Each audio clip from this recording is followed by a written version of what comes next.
Welcome to the Well-Seasoned Librarian podcast. This is season 8, episode 4. I'm very honored to have on our program today a very important person here in the Bay Area. Linda Shiue is a physician, chef, and founder of the Teaching Kitchen for Patients. She believes that her best medicine is prevention, and her cooking classes showcase seasonal produce lavishly flavored with spices and fresh herbs. Her food writing has been published widely, and she's been interviewed frequently on television and in print. Dr. Shiue has served as faculty at the University of California, San Francisco, and Stanford University, and serves on the San Francisco-Marin Food Bank board. She graduated from Brown University, San Francisco Cooking School, UCSF, and the kitchen of Michelin-starred restaurant Mourad in San Francisco. She also has a certificate in plant-based nutrition from Cornell University. Her cookbook, Spicebox Kitchen, Eat Well and Be Healthy, with globally inspired vegetable-forward recipes, came out in 2021. I think that many of us continue to say that we want to eat healthy, but there's so many temptations, and I think that I still see, in the news, so many reports of wastages of vegetables and fruits because they're not being eaten, and they're being shooed for things like, just fast food and crap food that we have nowadays. And one of the things, as I age, is I think that we see more and more, if we're lucky enough to be healthy most of our lives, it's not really a concern. But the minute your health starts to take a dip, you see that you start to really feel that the adage, we are what we eat, is really a truth. And, there are so many ways that we can go about improving our health. I think cooking and looking towards cooking and informing the choices that we have, based on things like Dr. Shiue's book to help us make the right choices for what we're going to eat and be conscious of what we're eating is really important. Looking at this, I think we can really turn towards the work of people like Dr. Shiue and really start to make some good choices in our lives and what we cook and what we feed ourselves and our families. I think that Dr. Shiue is a very important guest, and I hope you listen to this interview and take some of the things that she's saying to heart, because she really has an important message here about how we can use our food as medicine. And everything we eat affects our bodies, and kind of goes into our daily life. And I think it's something to think about and consider. I think you're going to really like this interview. Check out Dr. Shiue's website, Spicebox Kitchen. We have the link in the bio. And her book, Eat Well and Be Healthy with Globally Inspired Vegetable Forward Recipes, is out. You can get it through most online vendors, or also, better bookstores as well. And you can also probably get it at the local library. I know my library has it. Without further ado, I'm going to go to my interview with Dr. Shiue, who I just enjoyed talking to. Not only was she very interesting and had a lot of very interesting things to say, she was just very fun and charming to talk to, so it was a joy. So here we go to my interview with Dr. Shiue. Welcome to the Well-Seasoned Librarian podcast. I'm your host, Dean Jones. Today, I'm very honored to have on my podcast Linda Shiue, MD, who is a practicing physician in San Francisco, where she also founded a popular vegetable-forward teaching kitchen to inspire people to cook for health.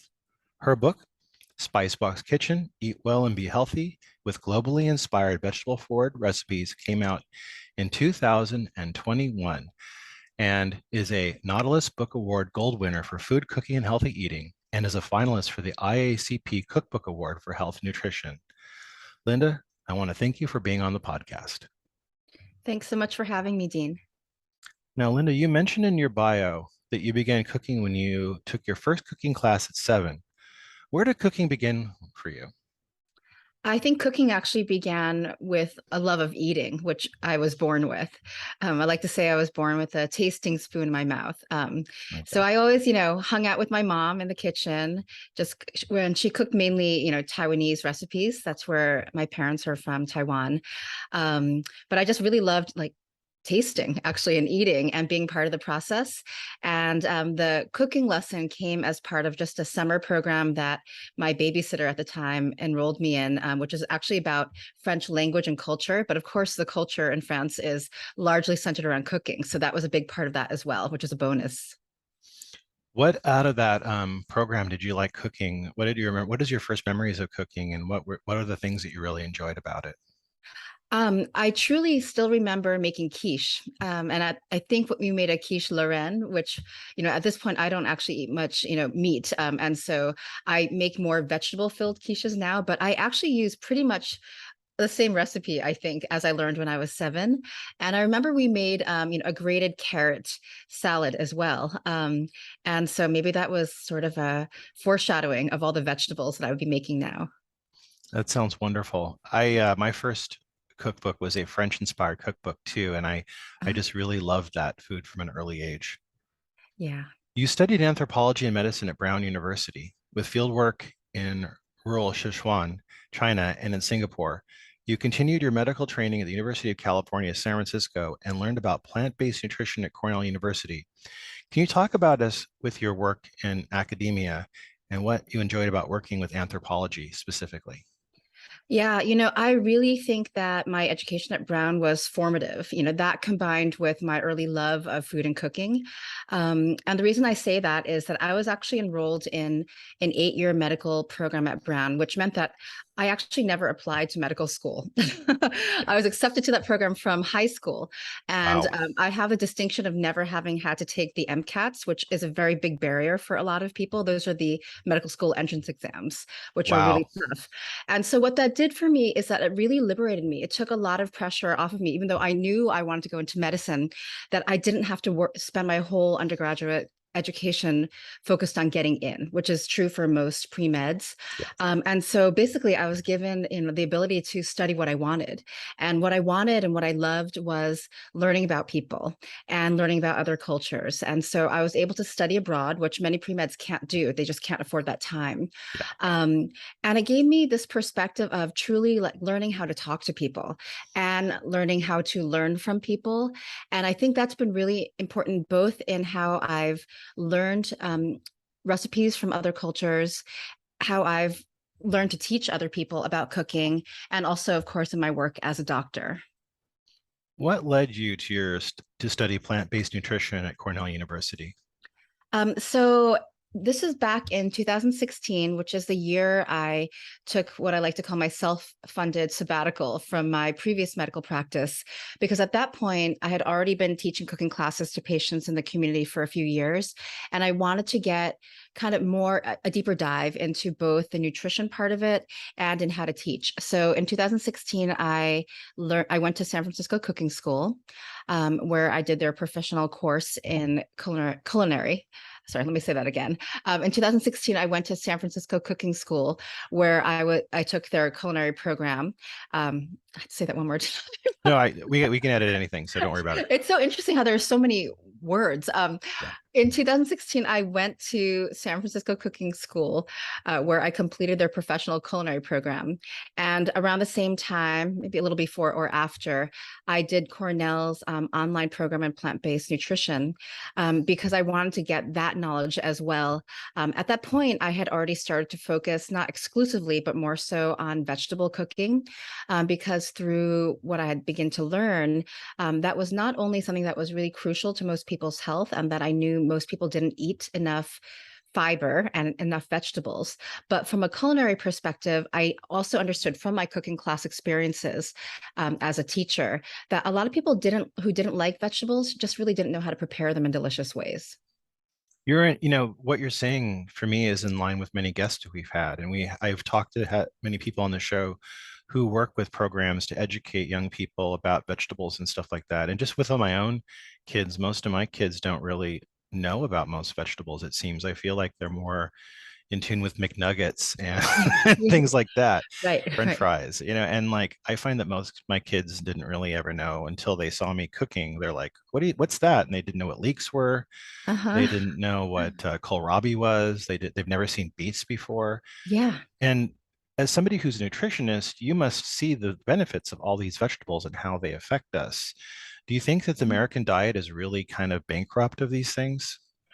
I think the modern, what we call standard American diet, which if you look at the acronym is SAD, right? Yeah. SAD. It truly is, but it doesn't have to be. I think that the origins of all cuisines, including the American diet, if we think of the American diet as a regional cuisine as well, most cuisines are vegetable based, but with industrialization and with convenience, a lot of that has been edited out. And the way that a lot of people unfortunately experience vegetables is in a way that truly is not delicious, right? Yeah.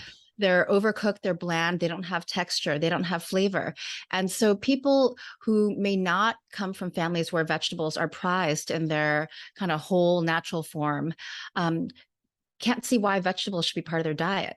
Plus, we're told that we can take supplements for everything. And so people might think, okay, if you think I need more fiber, I can take Metamucil, but why would you want to do that? I feel like, to me, vegetables are the most delicious and varied of foods out there, and also the most interesting and challenging to cook, actually, to make taste delicious, to kind of coax out all of their delicious properties, more interesting than animal proteins, which, you can learn to cook. I feel like you can learn to cook meat well, and then you know how to cook most types of meat well. Yeah. But with a vegetable, each vegetable is different. Kitchen of Michelin-starred restaurant Mourad in San Francisco. What was that like? It was really a dream come true. So that was part of my externship when I was in culinary school. And, it was so interesting. There are so many parallels in culinary training to medical training. So first, when we were assigned to our externships, we weren't really allowed to say, I want to work in X restaurant. Right. We were encouraged to say, I like this kind of food. I want this sort of setting, whether it's fine dining, casual, etc. And I like it because I want to learn about X. And so for me, I said, I would love to experience the chance to work in fine dining. I really enjoy fine dining, and I probably won't work in a restaurant after this experience, because I knew I was going to go back to my regular job. And I already had a love of spices. And so that's what I put out there. And I was so excited when the match was made, and that's where I got placed. And then when I got there, the other parallel to medical training was that there's a lot of stainless steel, there are a lot of blades, just like the surgery suite. And it was very disciplined and regimented in the same way that the surgical field is as well. So it gave me a lot of flashbacks to medical school. And I really enjoyed that. I loved being part of a team. I loved that at the end of the shift, even though those were really long days, and I was older than most, culinary students, so it was physically quite hard for me, I have to say. I love that, it was like a job well done. We had done a good job and it was done. That's not like my job as a primary care doctor, where my job is never done. Yeah. And I just really enjoyed that part of it. And plus, I love that I knew that I was part of the team that was making really fantastic food. So it gave me insight into another world, which I hadn't been part of, and I'm really so grateful for that. Now currently you're a practicing physician here in San Francisco, where you also founded a popular vegetable forward teaching kitchen to inspire people to cook for health.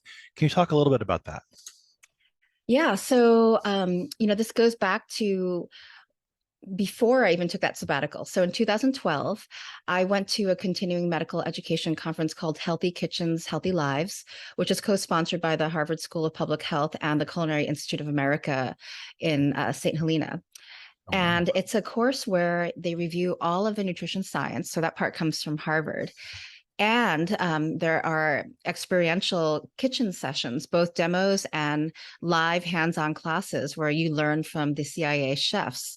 And they also prepare all the food. So usually at most conventions, including medical conventions, or maybe especially at medical conventions, the food is terrible, both from a nutrition perspective and, possibly from a flavor perspective. Yeah. But this was different.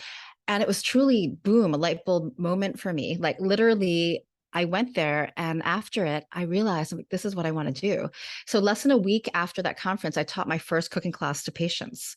And I'd never taught cooking to anyone before, actually. But I found that it was natural for me, and I really enjoyed the challenge. I really enjoyed that way of connecting with people, specifically with patients, where there's often a barrier, sort of between the doctor to patient with the white coat, where people may not feel that comfortable sharing everything, even though that's probably the most important time to do so. When you're side by side cooking, and eating together, all those barriers are taken away. And I found that that became a really good place for me to have more honest conversations with some of my patients and other people's patients as well. And so that started me along this path where I then, over the next few years, really kind of learned how to teach people how to cook, because it's very different to teach anything versus doing something, right? You can be a very good cook, but be a terrible teacher. And so that's what led me then to say, okay, I like this. I think it's really important for my patients. It's the missing link in the health for a lot of people, is knowing how to cook at home in a better way for their health. And so, after I got a few years of experience under my belt, and then I went to culinary school and kind of learned all the techniques, and also from my excellent teachers there, how to teach people, I decided that it was time for me to kind of take it all the way and found a formal program for patients. And I was really lucky that when I pitched this idea to Kaiser in San Francisco, that my boss was very open to the idea and was willing to give it a go. Now, jumping off of that, you're the director of culinary medicine for Kaiser Permanente in San Francisco. Can you tell us about this work a little bit?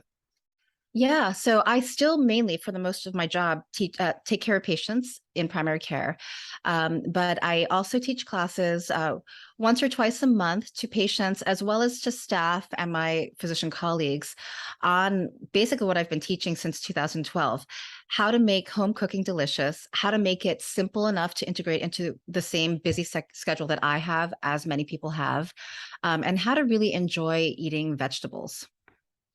Now, I wanted to ask you, just as a perspective of a non-medical person who's a patient of doctors, you must have a huge impact on people's lives, I think. What is some of the feedback you get from the people that you work with? Oh yeah, no, it's amazing and almost embarrassing, because I feel like what I do is, right, it's not rocket science. It's not brain surgery, right? To use those comparisons that people like to say when people are talking about something really simple. Cooking is not that complicated.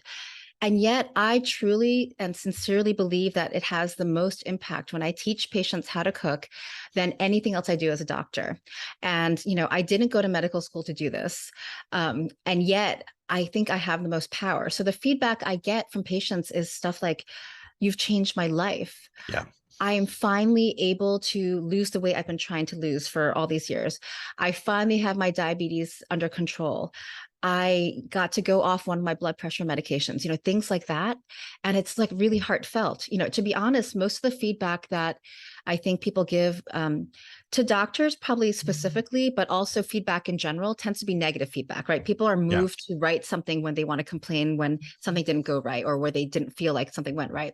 Yeah. But to give a compliment, people often think in, privately, "Oh, that was great." They may not actually take the time to share it, but I've gotten the most positive feedback since I started doing this. So of course that's very encouraging, but more importantly, I know that this is making a big impact on my patients, and it drives me more than anything else that I do. Now, in 2021, you wrote your book, Spicebox Kitchen. Now, it's an award-winning book that won the Nautilus Book Award Gold winner for food, cooking, and healthy eating, and is a finalist for the IACP Cookbook Award for health and nutrition. That's a pretty big deal, and that's your first book. How did that feel when this came out? You won those awards. It was nominated for the other award. I mean, amazing. um, I both of them mean a lot to me. So the Nautilus Book Awards, their tagline is "Better Books for a Better World," and so it features books from a number of categories, of which food is only one small category, that are really meant to, improve people's lives and improve the environment, things like that. And so, of course, that has a lot of meaning to me. I'm really happy to contribute to that mission. And the IACP Awards, for people who are not familiar, that's the International Association of Culinary Professionals. I feel like all of our words today have a lot of syllables, but that's what the IACP is. And the reason why this award means so much to me is, first of all, it's very prominent, but all the cookbooks in this award are tested many times by anonymous testers, anonymous judges, to see that the recipes work and that they actually deliver on their promise of tasting good and being what you expect them to be. And as you probably know, as someone who has cooked from cookbooks, unfortunately, often, or many times cookbook recipes may not work, or they might not be easy to follow. And so for me, as someone who teaches people to cook and wants people to understand that anybody can cook, that it does not have to be difficult, that means a lot to me, that my recipes work, which I knew that they did, because I that I tested them. They've been tested by other people multiple times. But that sort of, confirmation from people who have a lot of expertise in this means truly a lot to me. Also, by obviously getting the name of the cookbook out there more into the world, I'm really hoping to help more people improve their health and their lives by hopefully picking up a copy of the cookbook and cooking from it. You have some, when I looked on your reviews page on Amazon, I was moved both by just the acclaim you have from your peers that are included in that, and some really very profound words about the cookbook. And also, a lot of the people that purchased the book were moved to write really positive, glowing reviews about how it changed their life. Was this gratifying for you as an author to see all this, positive press about your book? Oh, of course. Now, of course, this is dangerous too. I was raised in a culture where you're supposed to be completely humble, and to even talk about all of this as in my success, I'm not really encouraged to do. I also know, just as an adult, that it's dangerous to kind of bask in the glory of other people's words, right? It's fragile, it's temporary, and I think can distract you from your mission. But all of that said, of course, it's nice to see nice words, and especially the feedback from people saying that it's helped them. Again, that's truly been my mission, right? That's my work as a doctor. I don't really I don't know that I've really reflected on myself as, what is my character? What is my mission as a person? But inevitably, when I talk about my work with other people, people close to me say that, you just love helping people. You've always done that in no matter what you do. I'm a mother as well. I have two daughters. Like you take care of people. And I almost like push back at that, like, that's not really what I'm out here to do. I enjoy doing this. I happen to also be kind of good at what I do. They're like, no, you take care of people. So I guess that's the truth, right? And so it does gratify me to see that people who are not even my patients can benefit from the lessons that I try to impart through my recipes. And I think, even from one of the most significant things feedback that I got was from my literary agent, whose husband actually cooked for, I don't know, 30 days, maybe 2 months exclusively for my cookbook. And this is like long after it came out, and improved his cholesterol by some huge percentage. And I thought, oh, come on. It's not that powerful, but maybe it is. And, just getting that kind of feedback when I didn't need it. It's not like I needed my literary agent. She already bought into me. I didn't need proof from her or her husband that my book was good. I knew that she helped me shape it, that so she believed in it. But I love hearing those stories. It means so much to me. And of course, it's not that it's my cookbook and the recipes per se that are making this change. It's facilitating the change in people's lives for people who are ready and want to make that change and are just looking for a way to implement it easily and deliciously. You put a lot of good traditional recipes in here, but you kind of gave them the twist of being more vegetable forward. And also, you had a lot of creative use of spices with this. What was the writing process like and the recipe testing process like for you when you wrote this book? Oh yeah. So, my premise is that truly all cultures, all cuisines were primarily more vegetable forward or mainly vegetable forward than they are now, Yeah. for a variety of reasons, pre-industrialization, poverty, all of those things where plant-based food has always been cheaper and it has been the staple for many people, whereas meat has often been a luxury. And so for me, it just made sense. I'm like, this is actually probably more traditional. I don't know. Like, all of these are my own twist. None of these are, if we're going to use that dangerous word in cookbook uh, language of authentic, none of these are, as they were designed, but they're my take on things based upon my palate and just how I like food to taste. And so that adjustment of recipes to be more vegetable forward, I think just was logical for me, not very hard. It might have simply been, okay, if I take out the meat, how do I still make this taste like what it's supposed to be like? And so that's where the spices came in. Because if you think about it, the flavors of most dishes are not the meat. The meat might be an essential kind of back note. except for like a steak. A steak is a steak, and even though I put a recipe for cauliflower steak in that, it is not a steak, right? No Yeah. steak lover is going to say, "Oh yeah, this is exactly the same thing as a steak." Yeah. But let's take that example. In that, smoked paprika is my secret ingredient for making vegetables taste meatier. Almost like bacon, Yeah. because it is that smoke.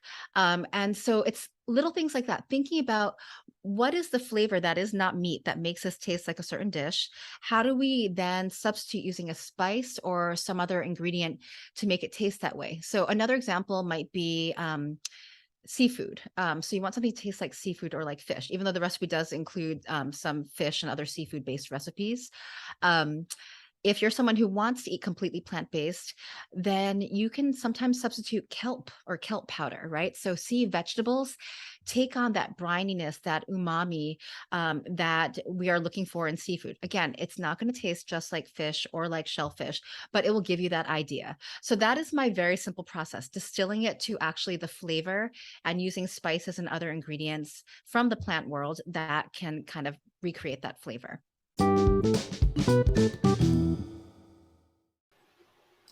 This episode is sponsored by Culinary Historians of Northern California, a Bay Area educational group dedicated to the study of food, drink, and culture in human history. To learn more about this organization and their work, please visit their website at www.chnorcal.org.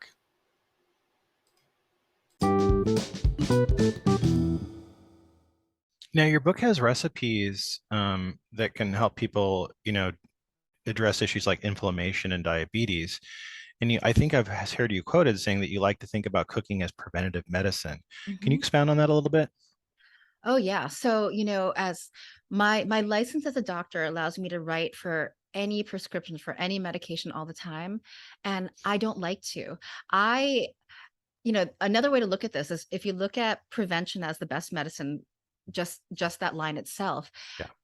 I would do best if I put myself out of business, meaning that my patients didn't need to see me anymore because they were so healthy they didn't need my prescriptions.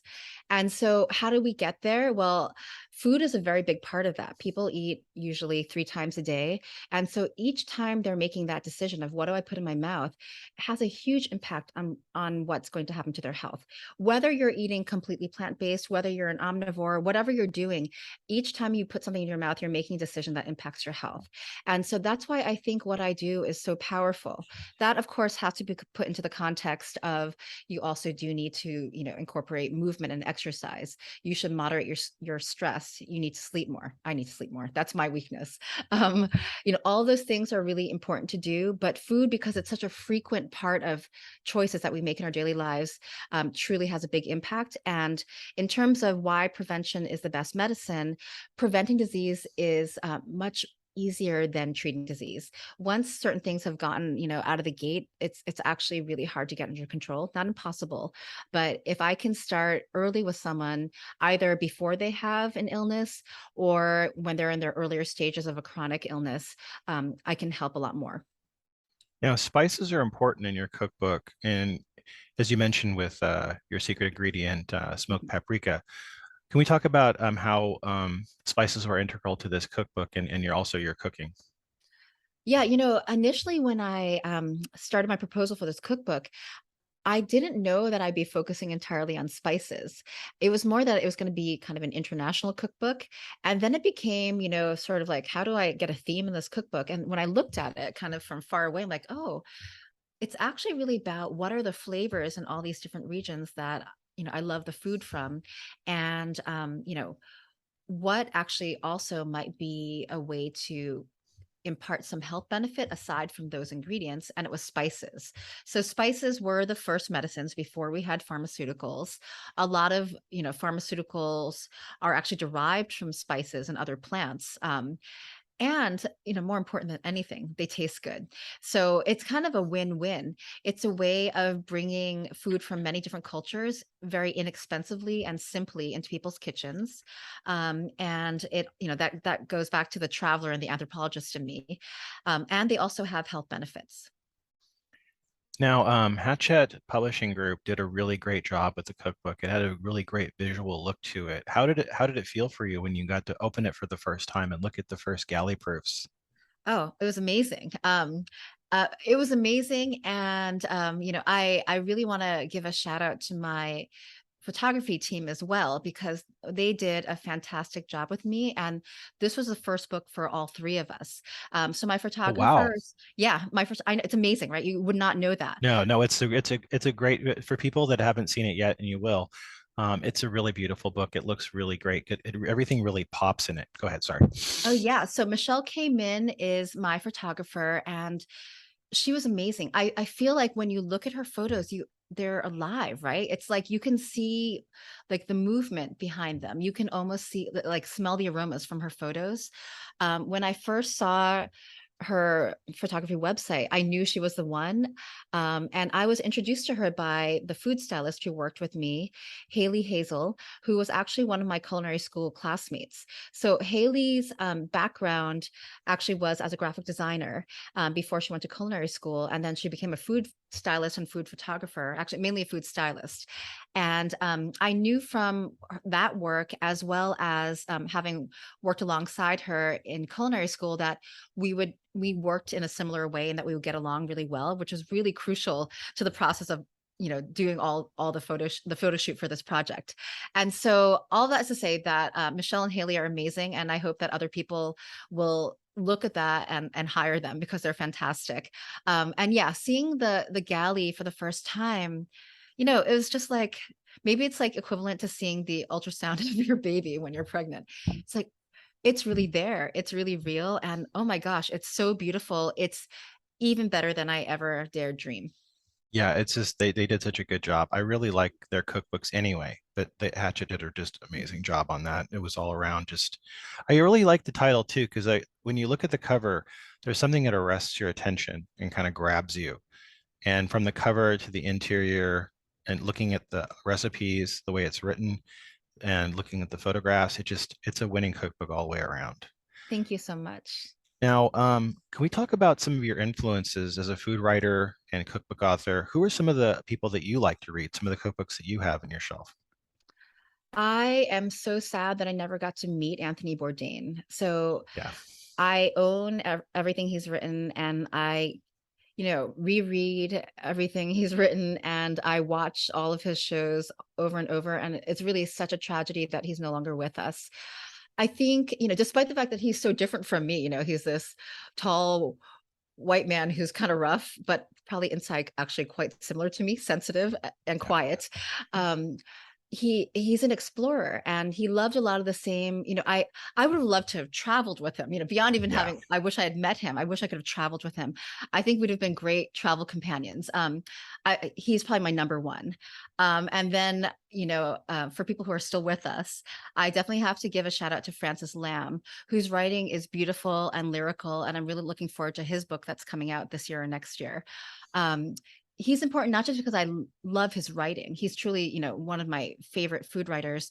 I got into my recipe development when he, for 1 year, ran something called the Salon Kitchen Challenge on salon.com, which was a weekly recipe development / food writing contest that was on a different theme every week, that was announced maybe 3 days before the deadline. And the prize was just, if you're selected, you're published on salon.com. There's no other prize beyond that. Nice. Um, but it was so much fun. And that's truly how I got into doing this. Before that, I had never actually written about food.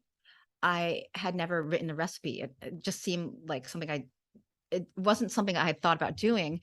And then I did, and I got a lot of practice because I, along with one other person, entered every single week for the whole year. Nice. Very cool. Which tells you a lot about me that may or may not be flattering, but I really enjoyed that. And Francis also, importantly, helped me with this cookbook because I had approached him if he wanted to work with me on a cookbook, and he politely declined. He rejected me, but he introduced me to my literary agent, who was formerly an editor who had worked in the same with the same publisher as he had. She had actually never worked on a cookbook before, but he knew her as an editor and as someone who had worked on health books. And without that introduction, I couldn't have done this. You really do need a literary agent these days, and so Francis is crucial for those ways. Um, And then finally, with two other writers that I really like locally, I really enjoy Soleil Ho from Oh yeah. um, the San Francisco Chronicle, because they write about food in a way that no one else writes about food, with a critical eye that brings in everything in ways that might seem at first like they're not relevant, but they are. And, Oh yeah. the reason for that is that it's not food writing. It's actually writing critically about the world and life and food in the same way that anyone who loves food and writes about food or loves cooking food, you understand that food is just a means of communication. It's my favorite way of connecting with people. And I think that Soleil sees food in the same way. So I really enjoy reading her very interesting take on food. So yeah, those are probably three of my favorites. Now, we've had the pandemic in the past couple of years, and it's been really hard for many people to get out and go to Mm. restaurants around the Bay Area. And unfortunately, we've seen the damage that's done to the restaurant culture here in the Bay Area. When you can get out and go to restaurants, where do you like to go to? What are some of your favorite places that you want to give a shout out to? Yeah, it's so sad, right? It's so sad. Yeah. It's still a struggle for so many restaurants, and several of my favorites, and I'm sure yours as well, did close down. And it's like, oh, can you please come back? Yeah. So, but there are still some, and I like to think about this because, of course, people ask me this question all the time, Yeah. and I find it so hard to answer. But I'll name a few. One of my favorite standbys is Foreign Cinema in the Mission. Have you Oh, been there? no. Oh, That sounds exciting. Just it's the name alone. fantastic. Yeah, look up Foreign Cinema. They've been around for actually a couple of decades, and I love their take on California cuisine as well as their ambiance. Um, I like for and so then I thought, okay, maybe I should go by categories. People, of course, want to ask me about Chinese food, and to be honest, I actually don't love a lot of Chinese restaurants. I think that's Chinese and Taiwanese food is the food of my upbringing, my culture. So I have a very specific take on what I like. But I really like China Live. And as someone who has lived and worked in China, spent a lot of time in Taiwan and in Singapore, I really do think I know a lot about many types of Chinese food. I like China Live in Chinatown. Oh, wow. I love Mourad. So of course that's from my experience there and my affection for the chef Mourad. And for the food is fantastic. Also a very beautiful place for special occasion dining. I love Mr. Benjamin for kind of a contemporary French bistro. I like Cotonia for Italian food, Nopalito for a fresh take on Mexican food. And then a little bit on the outskirts of the Bay Area in St. Helena, I love Charter Oak. That's my actual most recent new addition to places I love is Charter Oak. Oh, I want to check that out. I love San Helena. Yeah, yeah, it's great. So I want to ask you, what is the best advice to give to people who are just thinking about eating healthier and want to eat healthy, but don't really know where to begin, which I think is a lot of Americans, unfortunately. Yeah, I like to say start with a small step. Don't throw out the baby with the bathwater. Yeah. Um, you know, in when we talk about behavior change with people, the principle is that you're supposed to emphasize the positive and not talk about what you cut out. But I agree with the emphasizing the positive, but I think that there's always something to cut out from how I eat, for how anybody eats. So first think about things that you know are not the best thing to have in your daily diet, and either cut them out entirely if that's something that you don't really care about so much, or cut it down and then replace it with the good stuff. So what is the good stuff? Vegetables. I feel like as long as you add more vegetables, first of all, they have a lot of fiber. You're going to get fuller from them. You won't actually have room for the stuff that may not be as great for your health, whether that is meat, whether that is saturated fat in some other form, whether that's sugar. And then on that note, trying to go back to kind of more whole foods, foods that are more like they exist in nature, because by doing that you're going to automatically cut out the stuff that isn't so great for you, and you will also be able to taste actually what these foods are supposed to taste like. And so cooking your vegetables and cooking your meat, reducing your reliance on pre-prepared foods in whatever form. And then in terms of carbohydrates, exploring whole grains. Whole grains, there's such a wide variety. They have such interesting flavors and textures. And that by doing that, you'll be cutting out on refined grains, which essentially are sugar. And we know that that's another thing that isn't so great for people. So again, I never tell people like, do a complete, 180 and cut out all these bad things and, forget how you used to eat. You're starting from scratch today. It's like, no, think about what you like to eat and make it a little bit better by adding more vegetables and converting to whole grains. That's a good start. I love all that. That's wonderful. So I want to ask you one last question. What's next for you? Okay, this is where I'm going to manifest what I would like. And for any listener out there, in case you're looking for me, I would like to have another cookbook. So we'll see how that goes. But thinking about Spicebox Kitchen as a platform and what else I could do with that, I would love to have a Netflix series. So I would love to have a show that is kind of like Salt, Fat, Acid, Heat, Salt, Fat, Acid, Heat. Let's say that again. Yeah. I would like to have a Netflix series like Salt, Fat, Acid, Heat. But from my perspective, which is pretty unique as a doctor and professionally trained chef and cookbook author who teaches people how to cook, to travel to places where there are these great traditions of delicious, healthy diets and interview those people and talk about why this way of eating, whether it's in the Mediterranean, whether it is, Okinawa, these places that are the blue zones, and other parts of the world, talk about what makes these cuisines good for people, and then get into the cooking of how do we make this both authentic and delicious. So some sort of TV show would be something I would really love to do, like truly. And then I'm kind of surprised they haven't already talked to you about this, because it just seems like a no-brainer. Like, this would be great. I would watch this in a heartbeat. If I was kind of oh, scrolling through Netflix and I saw this, I'd be like, yeah, I'll watch this. This sounds great. all right. Thank you for your vote of confidence. Yeah. So that's a manifest there. So that I think would be great to do. I dabble with the idea of like getting my own food out there in its cooked form to people, but I think a restaurant would be too hard for me. But maybe that would involve preparing some spice blends or maybe some condiments and Ooh. getting those out there. These are all things that sound crazy to me though, but the idea of going to culinary school and writing cookbook would have been crazy to me before as well. So these are I'm just going to limit it to that. These are some of the ideas that I would like to take next steps on. I love all these things. I wish you success in all these things also, so I can watch them and buy them. So I wish you success for my sake as well. Thank you so much. Linda, I want to thank you for being on the podcast. I've really enjoyed getting a chance to talk to you, and I'm going to put a link to the book Spicebox Kitchen in the bio so people can look at it and purchase it. Great. And I might just want to mention my social media so people can follow me as well if they're interested. So I'm at Spicebox Travels on Twitter and Instagram, and on Facebook, I'm at the Doctor's Spicebox. And I'll put links to all that in the bio as well. So when you're looking for that, you can just go to the bio and link and click all the links. Thank you so much, Jean. It's been a pleasure talking to you. Linda, it's been a pleasure talking to you as well. Thank you. That was my conversation with Dr. Linda Shiue of Spicebox Kitchen. You can go to the links in the bio to find information on her cookbook and her website. I hope you enjoyed that conversation as much as I did. I just really loved getting to talk to Dr. Shiue, and I hope to have her again on the program. Next week on the program, we're going to be having multifaceted author Carolyn Wright, who is a cookbook author, former food television producer, and veteran of shows like Martha Stewart Living and more.